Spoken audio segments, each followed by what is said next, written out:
और शायद 100% लोग सहमत नहीं होंगे, नहीं तो सभी लोग ताली बजाते।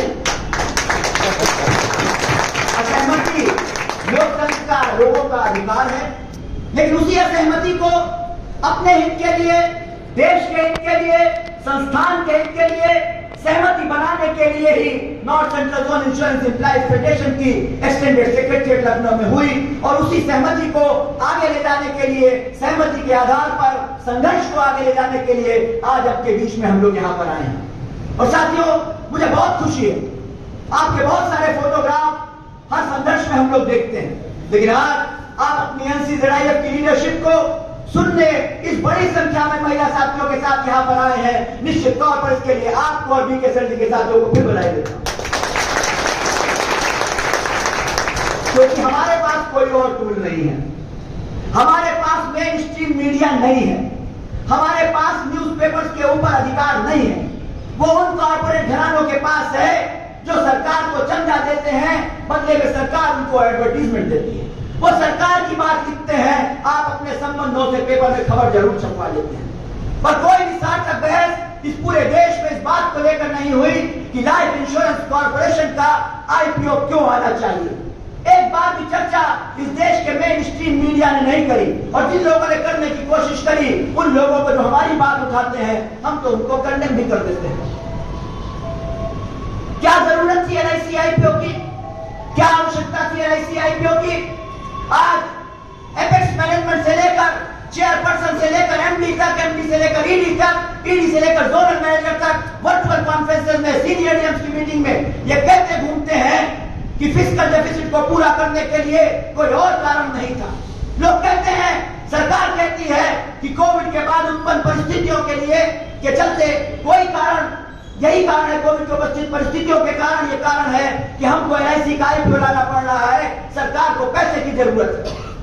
आज ये आर्गुमेंट हमारे बीच में सरकार के द्वारा और मैनेजमेंट, एपेक्स मैनेजमेंट के द्वारा जो पूरी तरीके से सरकार के दबाव में काम कर रहा है, उसको चिंता है कि रघुराम राजन जैसा हाल हमारा ना हो, उसको चिंता है उर्जित पटेल जैसा हमारा हाल ना हो, उसको चिंता है कि SK राय जैसा हमारा हाल ना हो, जो बहुत ईमानदार जोनल मैनेजर था, जिसके दौर में हमने शानदार पे डिवीजन हासिल किया था, किस तरीके से उसको बाहर जाना पड़ा, इसलिए कि उनके मन के शेयर मार्केट में LIC इन्वेस्ट नहीं कर रही थी। और इसलिए आज का वर्तमान चेयरपर्सन, आज के वर्तमान MD अपनी नौकरी बचाए रखने के लिए, या रीढ़ खत्म हो गई है, उसकी वजह से आज सरकार के सामने बात नहीं करते और गलत आर्गुमेंट अपने ही एम्प्लॉइज के बीच में पेश करते हैं। आपको याद होना चाहिए, जिस वर्ष की बात मैं कर रहा था 2016 की, हम मई में थे यहाँ पर NCZIF के एक्सटेंडेड सेक्रेटरीट में, संभवतः 15-16 मई थी वो, जब हम यहाँ पर 2016 में थे।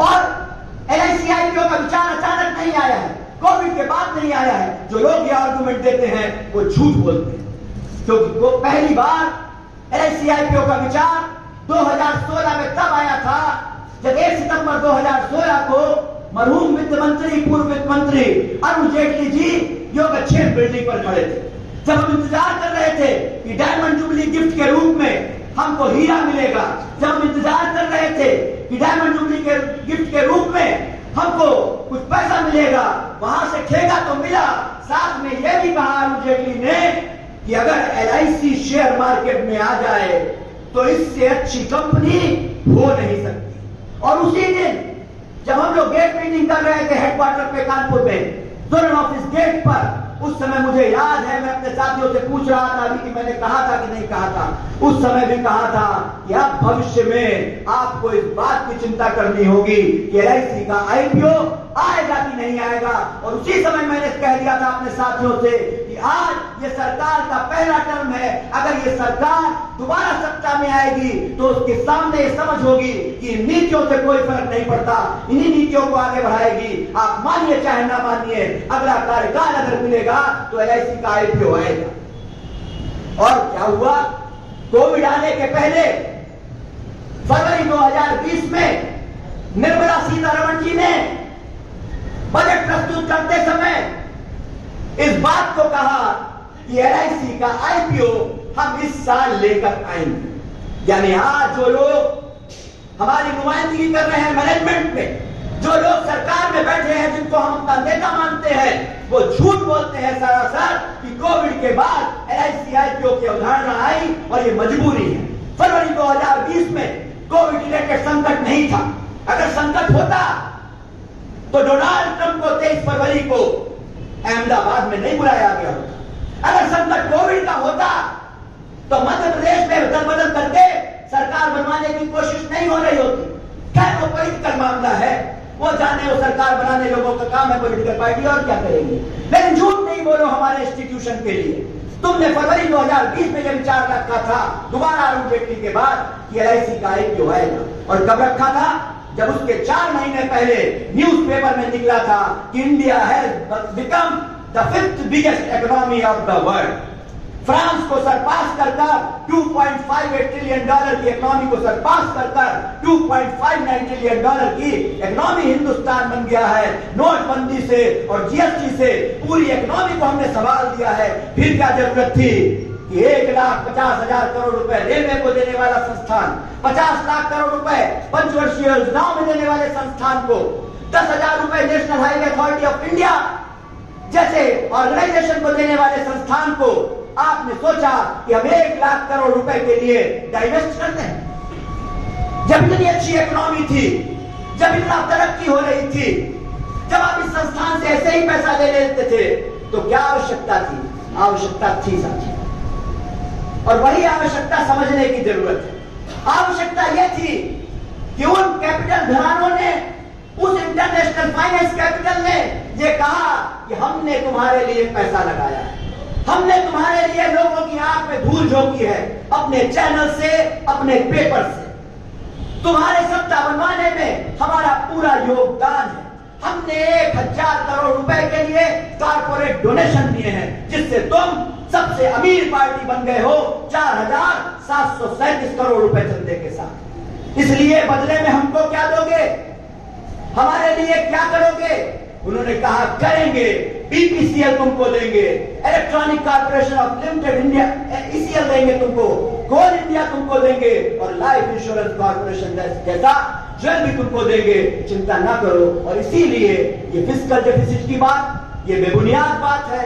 ये जो बिल आया, जो आपका IPO आया था, उसके पीछे मूल कारण था कि ऐसे कॉर्पोरेट घरानों को वो संस्थान देना है जो 5 करोड़ की कैपिटल के अगेंस्ट 38 करोड़ का लाइफ एसेट जनरेट करता है। और जब 5 करोड़ कैपिटल की बात होती है तो हम लोग ज्ञापन देने बीजेपी के एक MP के पास गए। सत्यदेव पचौरी कानपुर से MP हैं, वो बैठे रहे, बोले नहीं, उनका लड़का क्योंकि हम लोग के साथ पढ़ता था, क्लासमेट है, हम लोग का मित्र था, वो बोला राजीव भाई ये कौन सी बात हुई? 5 करोड़ कैपिटल सरकार की है, अपने हिस्से का वो डिसइन्वेस्टमेंट कर रहे हैं, ये कौन सी परेशानी की बात है? तो मैंने उनसे कहा तुम तो नहीं पढ़े हो, इतना नहीं पढ़ा है तुमने LIC के बारे में, पिताजी ने पढ़ा होगा, संसद सदस्य रहे हैं, वो बैठे थे, हमने कहा चाचा ने पढ़ा होगा, ये संसद सदस्य रहे हैं। 5 करोड़ की कैपिटल के अगेंस्ट 5 करोड़ 64 लाख की लायबिलिटी लाइफ इंश्योरेंस कॉर्पोरेशन को दी गई थी, और उस लायबिलिटी को पूरा करते हुए ये 38 लाख करोड़ का संस्थान बना। उनकी आंख में खटक रहा है कि 5 करोड़ का संस्थान 38 लाख करोड़ का बचता है। ये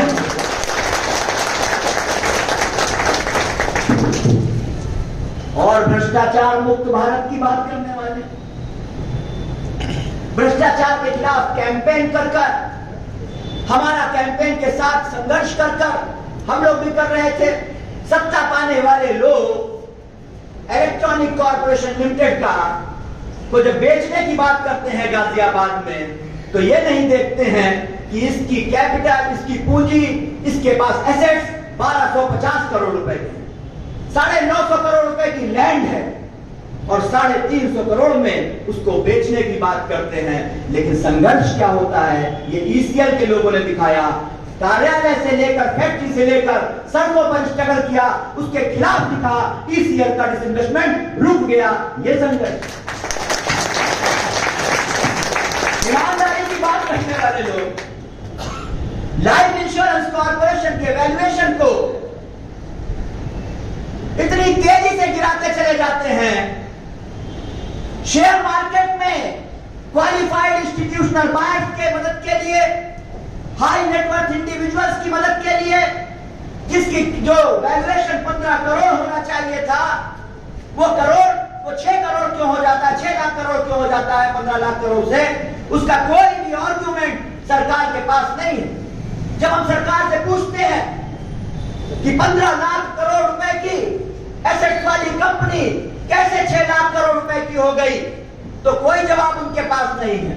जब हम पूछते हैं कि एलआईसी के वैल्यूएशन एम्बेडेड वैल्यू निकालने के बाद मार्केट कैपिटलाइजेशन के लिए जो फैक्टर एसबीआई लाइफ में, एचडीएफसी में 2.5% से लेकर 4% तक लगाया गया, वो लाइफ इंश्योरेंस कॉर्पोरेशन जो एसबीआई लाइफ से 16.5 गुना ज्यादा एसेट रखता है, उसके लिए आपने वो फैक्टर 1.1 क्यों लगाया? हमारी प्रॉपर्टी हम बेचने जा रहे हो, 25 लाख की कंचन जी आपका मान लिए मकान हो वहां पर जहां आप रहती, एग्जाम्पल के तौर पर आपके फ्लैट के लिए कह रहा हूं मैं, वहां आया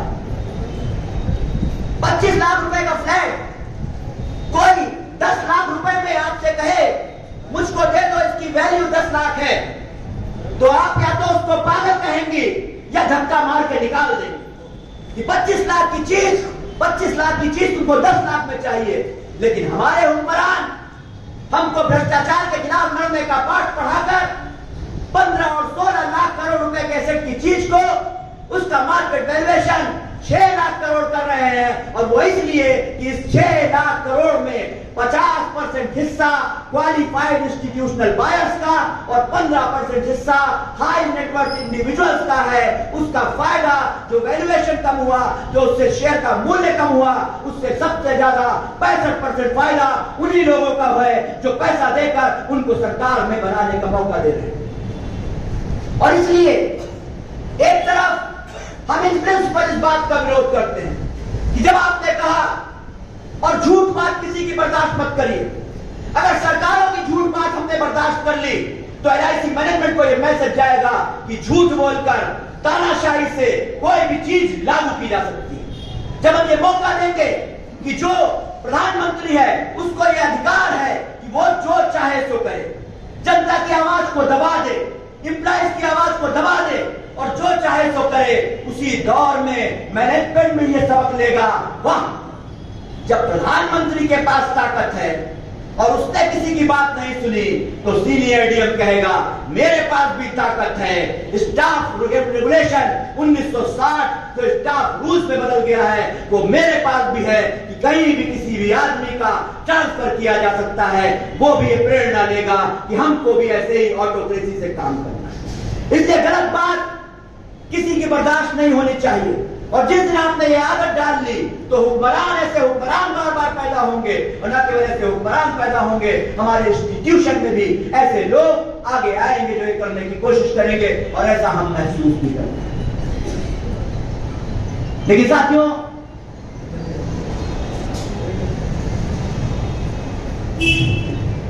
अब 5 डे वीक के बाद कम समय मिलता है और अध्यक्ष जी को बोलना है, ऐसा ना हो खाली धन्यवाद कहना। नहीं, मैं तो फिर आ जाऊंगा लखनऊ से कानपुर, मेरा क्या है, वो मेरठ से आना है, तो मैं इसको कंटिन्यू करना चाहता हूं जो कुछ बातें साथी संजीव शर्मा जी कहे। निश्चित तौर पर एलआईसी के ऊपर जो निर्णय थोपा गया है, उस निर्णय के थोपने के बाद हम ये समझ सकते हैं कि एलआईसी कर्मचारियों के भी हित प्रभावित होंगे।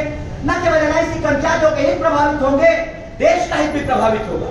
हमारी एलआईसी को बचाने की लड़ाई देश की लड़ाई है, क्योंकि इस आईपीओ के बाद जो बोनस पैटर्न में परिवर्तन किया जा रहा है, पार्टिसिपेटिव पॉलिसीज और नॉन पार्टिसिपेटिव पॉलिसीज, उसके चलते एलआईसी पॉलिसीज से बोनस बहुत तेजी से गिरेगा।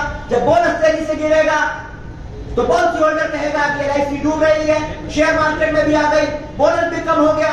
निश्चित तौर पर एलआईसी के बिजनेस पर एक अटैक होगा जो ऑलरेडी हो चुका है। और इस साल हमारी टोटल इनफोर्स पॉलिसी 75,000 इस जोन में कम हुई है, क्योंकि बहुत सारे सरेंडर्स हैं, बहुत सारे फोरक्लोजर्स हैं, बहुत सारे लैप्सेशन हैं और बहुत सारी मौतें भी हैं जो सरकार नहीं मान रही। और इसलिए जब आईपीओ आने के बाद वो कह रहे हैं प्रॉफिट ओरिएंटेशन मैक्सिमम करना है, तो फिक्स्ड कॉस्ट पर हमला आना तय है, जैसा और जगह किया गया। फिक्स्ड कॉस्ट मतलब एम्प्लॉइज के वेजेस पे खर्चा किया जाना वाला खर्चा, rent, electricity bill, municipal taxes इन फिक्स्ड कॉस्ट को कम करने की बात होगी। और ऐसे फिक्स्ड कॉस्ट को कम करने के दौर में हमने LIC की 5 साल में तरक्की के अनुसार 40% चार्टर ऑफ डिमांड प्रस्तुत करने का निर्णय भी लिया है, जो आपके एंडोर्समेंट के बाद फाइनल होगा। और इसलिए जब देश की जनता पर हमला है, देश की जनता के विश्वास पर हमला है, हमारे इंस्टीट्यूशन पर हमला है, तो बेहतर रूप से जागरूक होकर हमको आगे बढ़ना होगा। और जो लोग ये सोचते हैं, जो लोग ये कहते हैं, जिन लोगों ने ये कहकर 1, 2, 4, 6, 8 लोगों ने तमाम आंदोलनों से अपने को विरत किया, वो भी ये चिंतन करे कि एंड ऑफ रोड नहीं है। क्योंकि बहुत सारे साथियों ने 4 मई 2022 के वॉकआउट पे ये कहा कि अब तो IPO आ गया, अब क्या हो सकता है। अशोक भाई गलत कह रहा हूं क्या? अब तो IPO आ गया, अब ये हड़ताल क्यों हो रही है? तो उस दिन मैंने गेट मीटिंग में एक बात कही थी, वो आपके सामने दोहराना चाहता हूं। हमने माइथोलॉजी पढ़ी है, हमने पढ़ा है कि सत्यवान की मौत हो गई थी, सत्यवान पड़े थे। माइथोलॉजी है, उस रूप में मत मानिए, अपने स्ट्रगल को देखिए कैसे कर सकते हैं। सत्यवान पड़े थे, मरे हुए। सावित्री हेट करने लगी, यमराज से भिड़ गई, बहस करने लगी, थोड़ा निगोशिएशन भी करने लगी कि 100 पुत्र चाहिए, मां बाप अन्य है, वो ठीक हो जाए। निगोशिएशन भी करने लगी, हट भी करने लगी। सत्यवान मर गए थे, लेकिन मैथोलॉजी हमको सिखाती है कि सत्यवान मर गए थे, उसके बाद सावित्री ने उनको जिया लिया था। तो यहां तो 3.5% लाए हो, इसको भी वापस करेंगे आगे भी। जो लोग ये कहते हैं कि स्ट्रगल से क्या होगा, वो याद करें कि कोविड काल में जब एक ऑटो में एक व्यक्ति ऑक्सीजन की कमी के कारण मर रहा था, जिस ऑक्सीजन की कमी के कारण सरकार ने संसद में आंकड़े जारी करने से मना कर दिया है कि कोई ऑक्सीजन की कमी नहीं हुई थी। हमने सबने देखा कि वो औरत उस संक्रामक रोग के बीच में भी अपने पति को अपने मुंह से ऑक्सीजन दे रही थी। That is life. ये लाइफ हमको सिखाती है कि कभी भागना नहीं है, और जब भागना नहीं है तो लड़ना है, लड़ना है तो संघर्ष करना है, और संघर्ष पूरी तरीके से करना है, पूरी ताकत से करना है। मैं बार बार कहता हूं, और इसी बात को कह के बात खत्म कर दूंगा, कि कोई बच्चा, आपका हमारा बच्चा, अगर इंजीनियरिंग के एग्जाम में सफल होना चाहता है और फिजिक्स केमिस्ट्री तो पढ़ ले, लेकिन मैथ्स नहीं पढ़ेगा, तो इंजीनियरिंग में हो जाएगा, सिलेक्शन हो जाएगा। केमिस्ट्री और मैथ्स पढ़ ले, फिजिक्स नहीं पढ़े तो सिलेक्शन हो जाएगा। छोड़ दे उसको पढ़ना, सिलेक्शन हो जाएगा? नहीं हो सकता। उसी तरीके से आप अपने इंस्टीट्यूशन को बचाना चाहते हैं, सरकार की नीतियों को पीछे ढकेलना चाहते हैं, और हम सोचते हैं कि खाली 1 दिन की हड़ताल करकर, खाली 2 दिन की हड़ताल करकर सरकार के विपक्ष में बात नहीं करेंगे, सरकार के खिलाफ बात नहीं करेंगे, उसकी नीतियों के खिलाफ नहीं बोलेंगे, उसको मजबूत करेंगे, तो साथियों ये वही बात होगी कि हमने 2 सब्जेक्ट तो पढ़ लिए, तीसरा सब्जेक्ट छोड़ दिया, सफलता संदिग्ध हो जाएगी। और इसलिए टोटलिटी में स्ट्रगल करिए। ये all India insurance employees association का स्ट्रगल नेशनलिस्ट स्ट्रगल है, देश को बचाने का स्ट्रगल है, देश के एसेट्स को बचाने का स्ट्रगल है, उस एसेट्स को बचाते हुए अपने हितलाभों को बचाने का स्ट्रगल है। थोड़ा थोड़ा इसमें होम करेंगे तो एक बड़ी सफलता की ओर हम अग्रसर होंगे। और all India insurance employees association ने हमेशा हक की बात करी है, हमेशा वो मुखरता से आगे रहा है, और हर बार हम स्ट्रगल्स में लड़कर जीते हैं। एक शायर की 4 लाइनों के साथ मैं अपनी बात समाप्त करूंगा, और निश्चित तौर पर उसमें कुछ उर्दू के वर्ड भी हैं। आज के समय में तो यह भी डर लगता है कि हम उर्दू बोल रहे हैं तो लोग देखने लगेंगे अच्छा कलावा पहने कि नहीं पहने, पता नहीं राजीव का नाम सही बता रहा है कि नहीं, रिजवान खान तो नहीं, खैर छोड़ दे इन बातों को। वो शेर हमारे लिए मुफीद है, या ये स्ट्रगल के लिए मुफीद है, हमको ताकत देता है, और वो शेर है लखनऊ पे आके शेर ना कहें, ऐसा नहीं हो सकता। डीके भाई आप ही से सीखा है, आप हमारे अग्रज हैं। आतिशे सोजा में भी हम बात कहेंगे। आतिशे सोजा मतलब जलती हुई आग।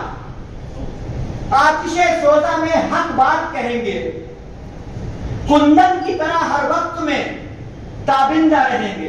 ताबिंदा कहते हैं प्रकाशमान, कुंदन आप लोग जानती है बेहतर तरीके से, समय चमकता रहता है। आतिशे सोजा में भी हम बात कहेंगे, कुंदन की तरह हर वक्त में ताबिंदा रहेंगे।